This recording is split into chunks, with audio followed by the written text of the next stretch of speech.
Welcome to a special edition of Between the Studs. Lonnie, would you go ahead and open up for us? Sure, I'm Lonnie Norris, and this is part of the Granite Ridge Builders team, including Tony Ranke, our president. Thanks for joining us today. You know, we're all about building new custom homes in northern Indiana and also northwest Ohio, parts of southern Michigan. Each week, we love coming into your home and talking about what we do. And today, we've got a special show planned, right?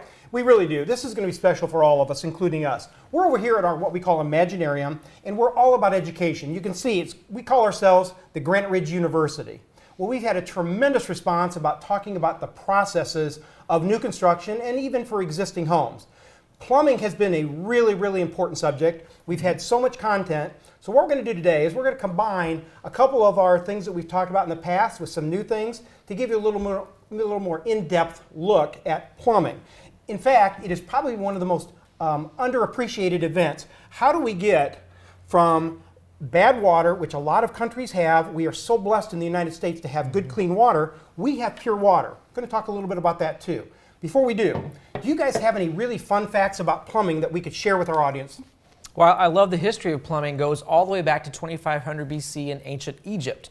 And then the first shower actually was about 710 BC, where someone actually had someone pour water over them standing on top of a ladder. Wow. And if we move forward just a little bit to 1596, a man named John Harrington, he was the godson of Queen Elizabeth. He actually is attributed to creating the flushable toilet of all things. And his name was John. A lot of people believe we get the nickname John for the toilet from him. Sure. And Lonnie, the toilet has kind of evolved from there. So in the late 1800s, a man by the name of Thomas Crapper actually kind of modernized our toilet and gave us the siphon valve. That's a key component of our toilets today, and sometimes that's why we call it the Crapper.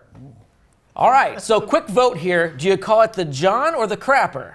Ooh, I don't call it either one. I call it the gym. That way in the morning I can tell people I'm going to the gym. Lonnie, well, I don't know about you guys that have kids here, but my kids already have a favorite plumber, Mario and Luigi. Oh, sure. That's true. Now, many of you may have a drippy faucet and you don't think that much of it, but did you know over the course of a year you could waste 2,000 to 3,000 gallons of water with that drip? Wow. You know, and here's a fun fact for you as well. When you're setting up your water heater, you can actually set your temperature gauge at 125. Because if you take it up to 140, that can actually start scalding your skin in a matter of about 2 to 3 minutes. But sometimes these go up to 160, and that's just a matter of seconds, and you're really going to be severely burned. That's a really, really good tip. Okay, we I think all have our parts and pieces, the process. Let's give our audience some of the fun things that we think when you're talking about plumbing. Education time.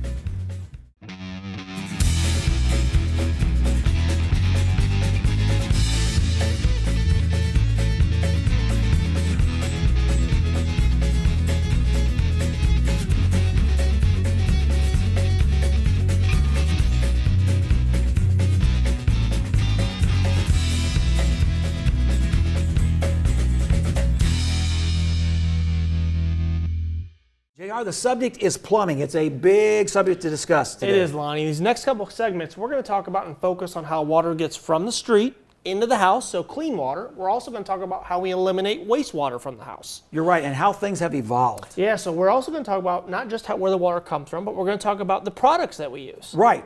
You know, in the old days, we used lead to bring water in and take water out. But lead was pretty toxic in some cases, unhealthy. It broke down, eroded. So then we moved to copper. And copper got to be a fairly expensive product to use. That's correct, right, It Lonnie? did, and so we began to look at other alternatives. And today we use plastic or PVC. It's affordable, it's easy to work with, and it doesn't wear out.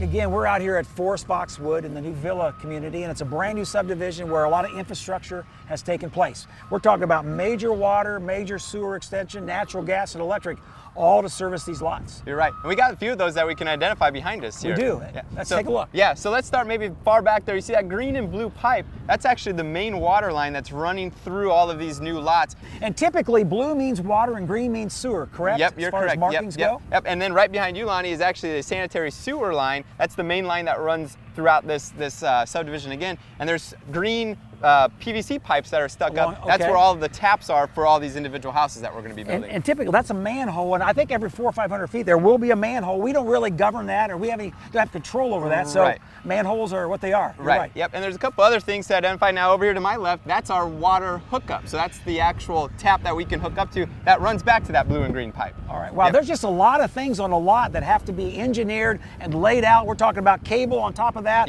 electric on top of these lines as well, and natural gas.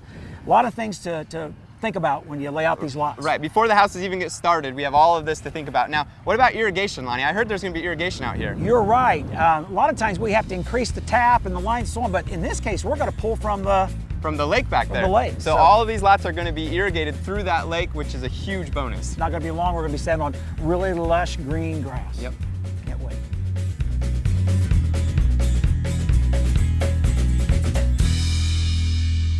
What's that, Lon? It's not the mailbox where the postman puts this. It's actually a sewer clean out or a wastewater clean out. 40 years ago, we didn't have those. We just had the old lead pipe and things would plug up, and good luck getting them unplugged. But now we have a clean out. It's actually a place that we can open up and clean the sewer out in case there's a blockage. Well, I've got an idea. So before we start the show, we're going to give you a quick snippet of what the show's going to be like. Luke, would you explain a little bit about this clean out? Yeah, so all of the interior plumbing runs to this point. So this is the lowest point of all of our plumbing. Then from here, this actually connects out to the road and then goes on to the city. This is, like Lonnie mentioned, an access point in case in the rare circumstance that there would be a blockage in that pipe between the house and the road, that you can actually pull this lid off and be able to snake that blockage out, taking care of the problem. Wow. Okay, I think we've got a lot to talk about, but before we do that, as you can see behind us, there's a lot of activity. Why don't we take 5 and let's go watch these guys develop this street. Then we'll get back to the plumbing, so stay tuned. Okay, I'm going to drive a tractor. Let's drive with the big truck.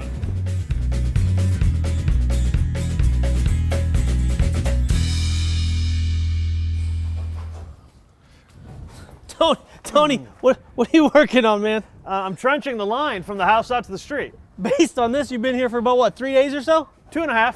You know they make power tools now that'll make that process a lot quicker. Luke always talks about having the right tool for the right job. Well, let's hold off on working and kind of explain how the water gets into the house. That's exactly what we're doing, and that's why I was trenching this line that went out from where the water tap is out by the street, and then we're running this blue hose from the street up into the house. So we'll connect that at some point, and that's called a sewer tap or a water tap, so we're tapping into that line.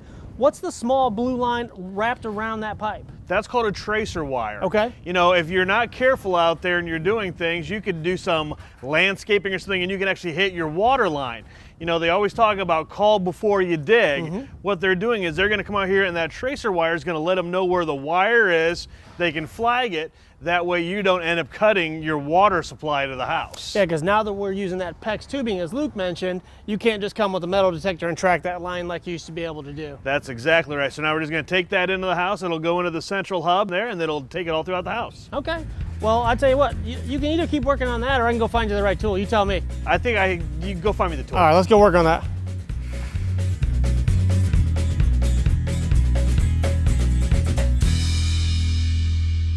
The process of getting the water from the street to the home, but how do we get that clean water to the street even? You know, we are extremely blessed here in the Midwest to have a great ample supply of very clean, usable water. But here in Fort Wayne, Indiana, we're really blessed.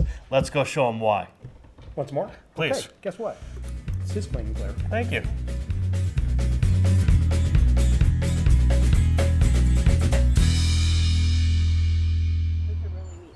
Gorgeous.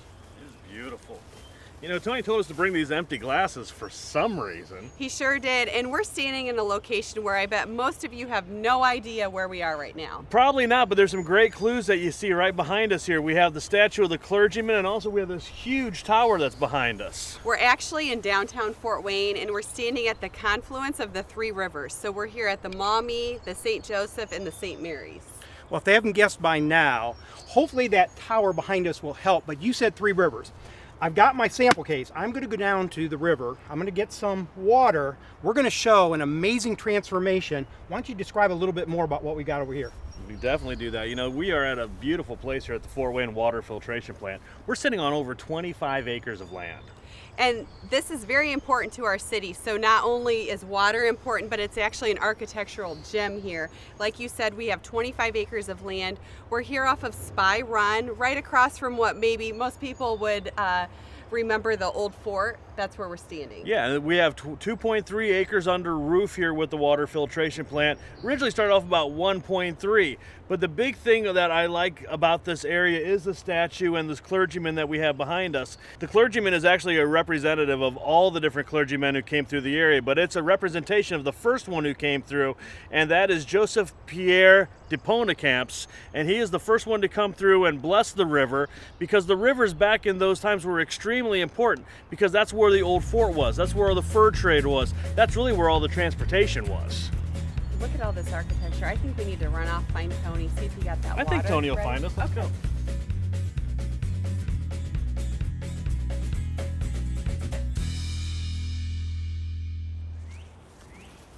Okay, we've got the water. Okay, I've got the St. Joe River water. I got the nice, clean, purified water here. So this water has been disinfected. It's run through the filters. It's actually gone through lime to soften a little bit, ultraviolet lights to clear it up a little bit, get more of the bacteria gone.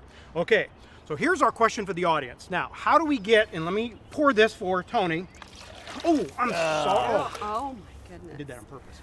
How do we get that water from here to there?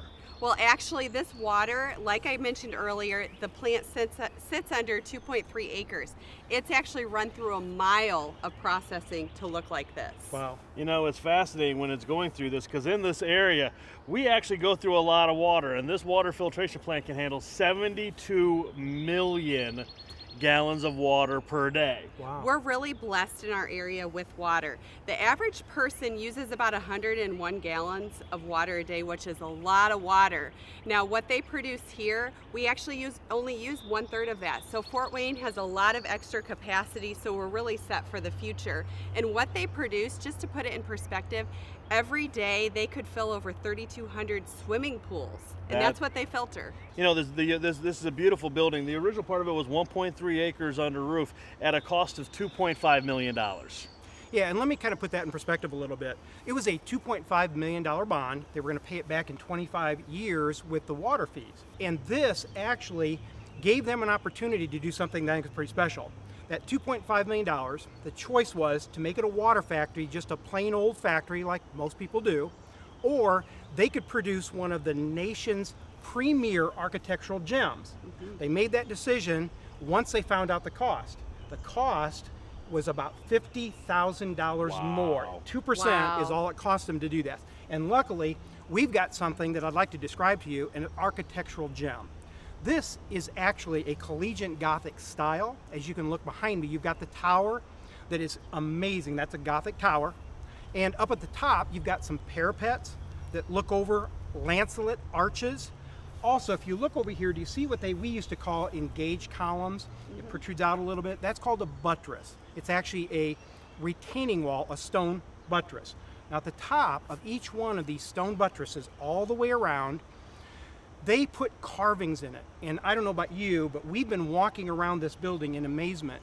They've got all of the natural animals, all the natural plants, and a history of where our water system came from, starting out with potential wells, fountains, to today. And if you just take a walk around the building alone, you can have a tour that you would be very, very happy with. So, I think this has just been a fun little outside tour. Yeah, I think we should catch up. There's a tour going on. Why don't we walk up there? Let's take a look. Let's do it. Let's go inside. I love the Indiana limestone. Wrong water. Wrong water. You know what, we're giving the plain water. Oh well, let's go ahead.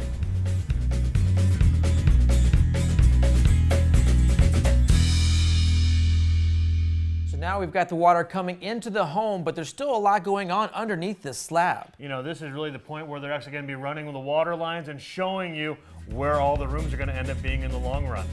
But you got to be careful on site. Dangerous things can happen there.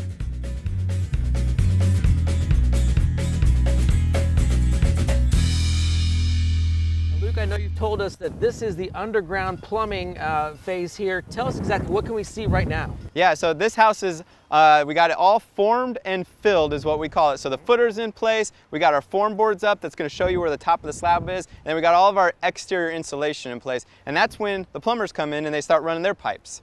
And here we've got the main water line then. You can still see the tracer wire here. How about we just kind of start that way and show us what all we get into? Yeah, let's just pretend there's water flowing through these pipes and we'll just kind of follow it throughout the house. Like you mentioned, this water line connects to this city. So the water's gonna run here, and there's gonna be a water meter sitting about right there in the garage. That water goes through the water meter, obviously, so the city can monitor how much water this house is using. And then we got this set of pipes here. Now that's the manifold system, right? Yep, that's that manifold system that we've talked about. So that water then gets into the manifold system, and then it goes into all of the different pipe that runs to the different fixtures throughout the house.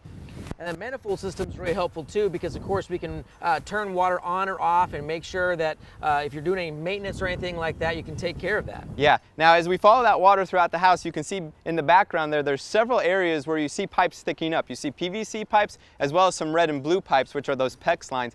That's actually showing you where all the different bathrooms are, the kitchens, anywhere where there's water that needs to be addressed. Now it looks like in these bathrooms there's some upside down buckets. What exactly are those for? That's a good question, Izzy. So those are actually where you're going to have a tub shower or a shower unit sitting. Right. So those buckets allow so that there's some space to work underneath those showers to run the piping later on after the slab is cast in place. Well, there's a lot going on here and you can see it all. And the best part is, again, you can almost see what this is going to look like in the future just by what you've got right now. Oh, we better get out of here before they fill this up with the stone. Come on.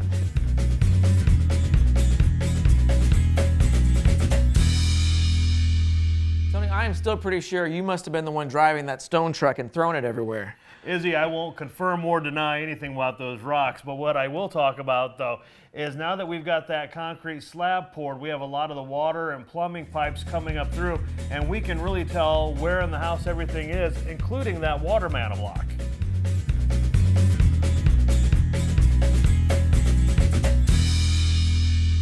We're talking a lot about plumbing today and how it's one of the things that people really needed to learn a little bit more about. And right now we're out on a concrete slab where it's already had a lot of the water lines ran. It's almost like Mission Control Center here right now, because you can kind of tell what everything's going to be in the future, right, Luke? Absolutely, and homeowners always ask me a lot of questions. What are some of these lines for? So let's just walk through and identify some of this and help them visualize what's going to be here at the finished level. Sounds good. Yep. So over here, this is where our manifold system is going to be. You can see here's the main water line that it was trenched in, is going to run and connect actually to the city water. And then from here, these are all of those individual lines that all run to all the fixtures throughout the house. So each one of these is labeled and then popped out through either a bathroom or a kitchen or the refrigerator. Now, Luke, I also noticed that we got a couple other pipes sticking out of the ground here on the slab. What are we looking at? Right, well, it's hard to visualize, but actually what you're standing on there is actually part of the garage. So there's going to be a couple walls that block this out and then are inside the garage. This here is a 4-inch tile that runs out to the AC unit. Okay. So we run some lines through there, and then this part right here might be hard to see, but this is where the furnace is going to sit. So those AC lines tie back into that coil on the furnace, and then behind you we got a drain here for the water heater, or if they want to run a future water softener, it gives them a place to drain that water. Okay. And then that is a vent stack. So that drain is actually connected to the other end of that pipe. That's going to be inside a framed wall, and later in the show we're going to show you how that actually runs up through the roof, and then any gases that might want to backtrack from this main sewer line would actually go out onto the roof and not give you that unpleasant odor. You know, it's amazing. Sometimes when people are looking at our houses, they're not going to see a lot of work being done, even though a lot of work is being done, like running all these lines. And let's go check on the rest of the guys. Yeah, and why don't we show them what this looks like finished? Okay.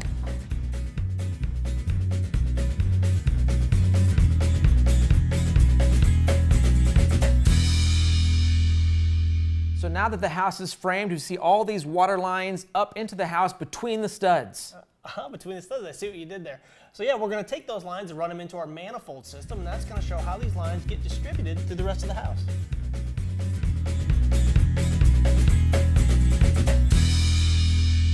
I right, Luke, so we're standing here in one of our garages in front of our manifold system. There are a ton of different lines that have been ran here. We're going to hit on most of these.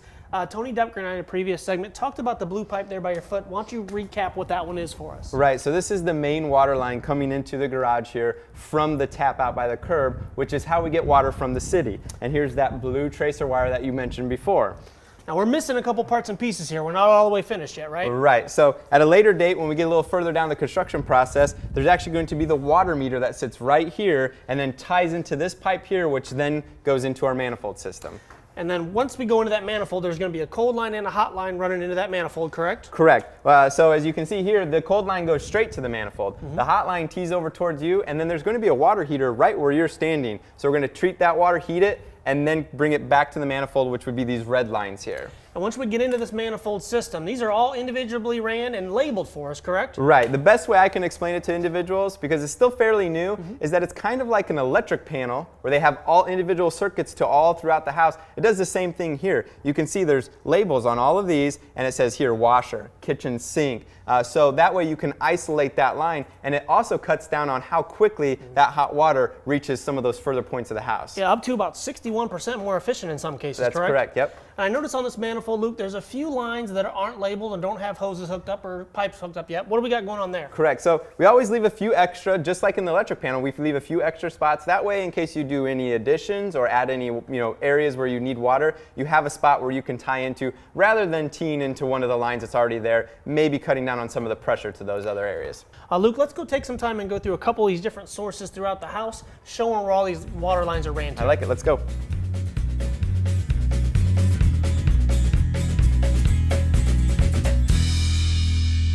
This segment, we're going to address the bathroom, which of course is a very important part of plumbing in every household. So we've taken those plumbing lines, we take them through the concrete foundation. Now we're into that framing stage again, and we're watching it where it goes. So Izzy, when we're speaking of bathrooms, one of the most important components of that is the vanity. So we're going to talk about how the lines get there, and then also how they're going to be integrated into the cabinet and the finished product.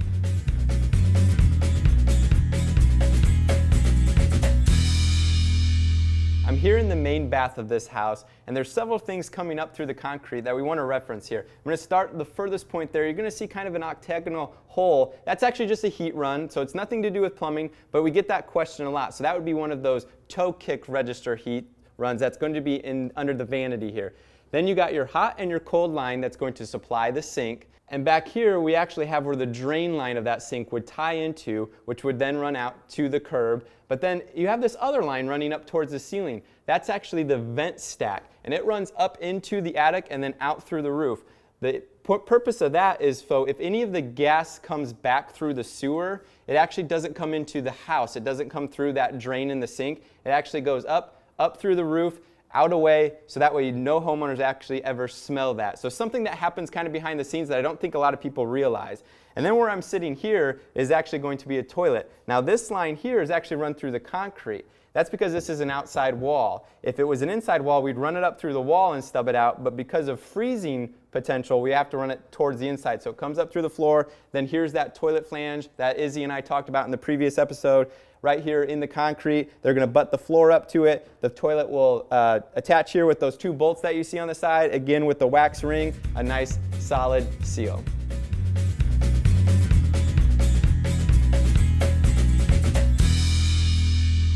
On the construction site today, we've seen a lot of things about that behind the scenes of the plumbing in a bathroom, and now we're trying to see the finished product here, JR. What have we seen that we can now see here in person? Yeah, Luke did a good job on the job site recapping what we were looking at. So behind this wall, behind the drywall, we've got that white PVC pipe that's at the trap, so venting for our toilet there, eliminating any odors there. We've got underneath both of these, we saw some on the job site, some either red and blue lines or some white PEX lines. Those were our water lines. So we've got those ran into the cabinet here and then attached to our faucet. So we've got that on both sides. And then we also had that octagonal hole that was in the ground. So that has now been ran up and into our kick plate there. So there's a register pumping hot or cool air into the vanity. And this is a great time to bring up the fact that whatever plumbing decisions you make are also going to affect the amount of storage space you have in your bathroom here. So this one, again, we've got two sinks, so we have two sets of plumbing and only one set of cabinet drawers here.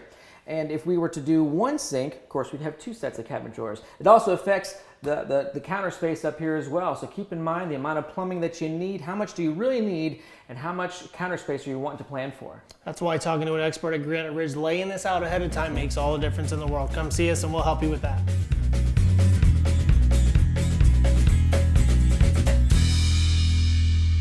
Process is really important, but we're more interested in the finished product. I would definitely say so. You know, you can do all this undergrounds and rough-ins, but you really want to finish it off with a great look, and we're going to show you some of that right now.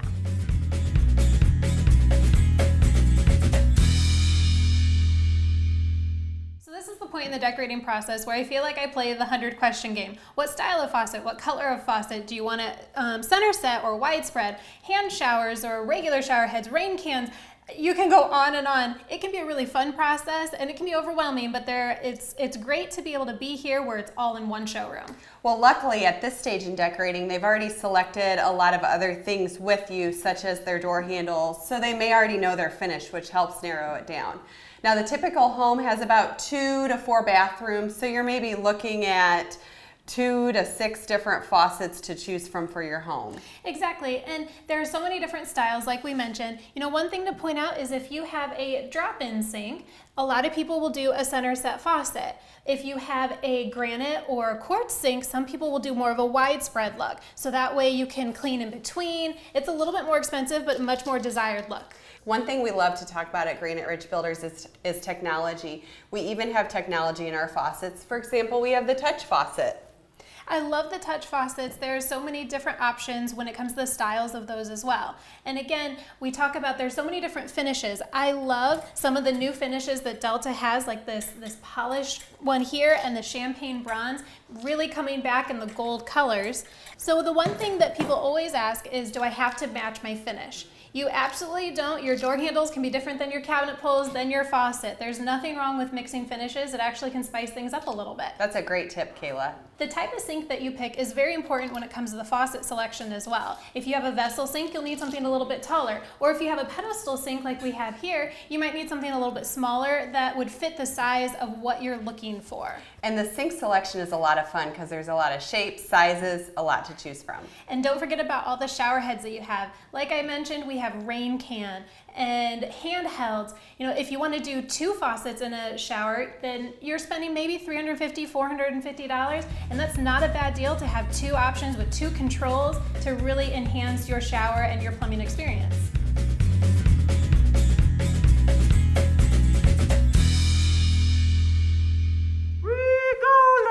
Oh, no. Lonnie, are you sure this thing isn't an instrument? No, this is our clean out. It lays under the footer and takes all the wastewater out. Also, see this solid black pipe here? This lays under the footer or through the footer as well. Make sure if there's any water under the slab, it also leaves. It's a Granite Ridge difference. Yep.